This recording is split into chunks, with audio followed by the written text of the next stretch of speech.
Hey everybody, welcome back to another episode of Support Local Bands. I am your host, Chuck Diltz. I am now on all major platforms for podcasting, as it were, and affiliated with this. So, in case you missed it, I am now officially on all of these. And all of these, I mean, I'm here on Spreaker. You can check me out live every day if I can get to it every day. Spreaker, .com/lumberjackchuck. That's my handle here. You can catch me on Spotify, Apple Podcasts, Google Podcasts, iHeartRadio, Castbox, Deezer, and Podcast Addict.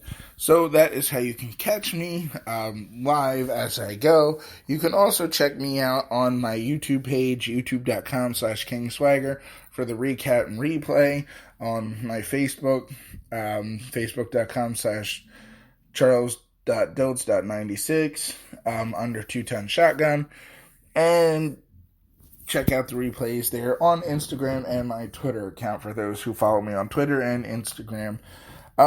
So today I just wanted to drop this out. This is kind of for like the bands, but if you're thinking of considering or looking into starting a band, the best way to start that is once you get your band together and you piece them together, your drummer, your bass player, your rhythm and lead guitar, your vocalist, if you decide to have a pianist or something, everybody in the band should contribute something in some respect creatively.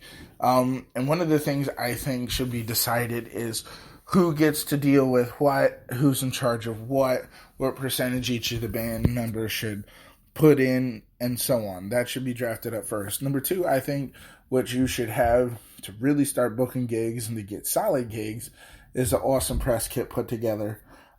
Because without a press kit, you're not really going to get exposure.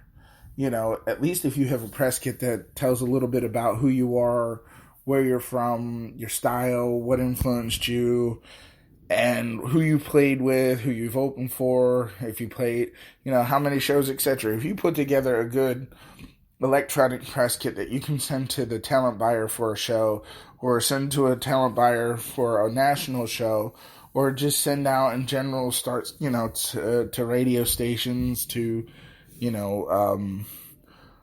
media outlets, just anybody that you can share your press kit with, you can start networking and building up bigger shows. Because the better your press kit is, the more likely you're going to get the gig, because you're going to be like, oh, okay, I understand this guy, this band genre, I know where they're from, they have a draw there, and they've played with this band and that one, and so on and so forth.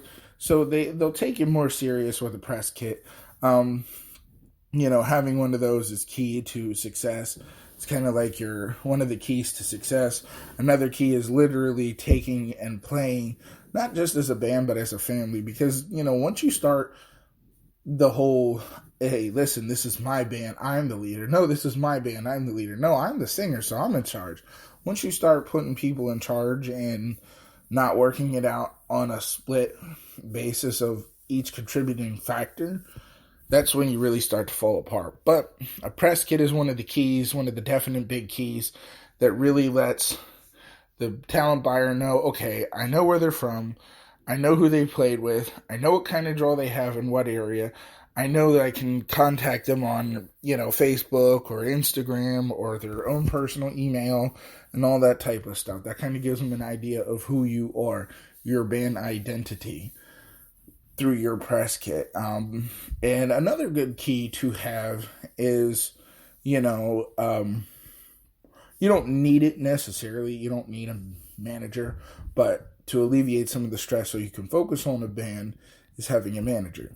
That's a whole nother topic I'll get into, but the press kit is kind of one of the nice keys to really get you going. I think, I want to say Sonic Bids, I think they dropped some they have stuff for that.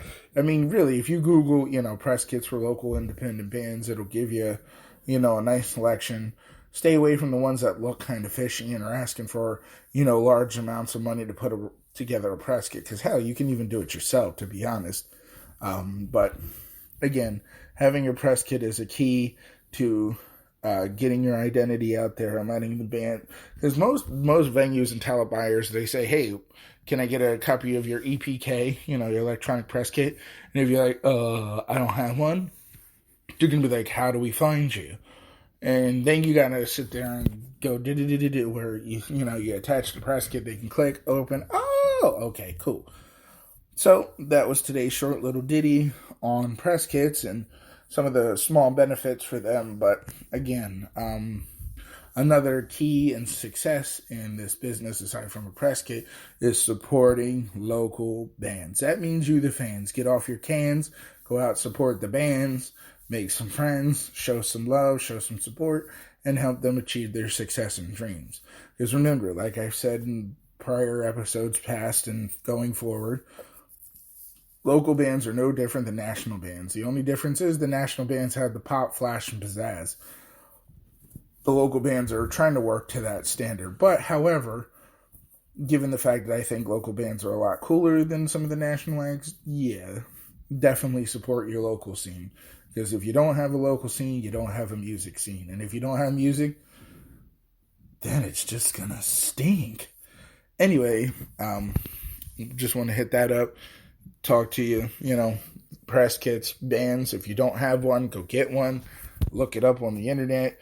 Go somewhere, Sonic Bids, anywhere you can find a shot at a press kit, go for it. Get it, put it together, and run with it. Press kit, press kit, press kit. I can't stress them enough. Electronic would be so much easier because then you could just, attach it every time you send out an email. Anyway, this has been Support Local Bands. I'm your host, Chuck Diltz. Peace out. Much love. Support them all.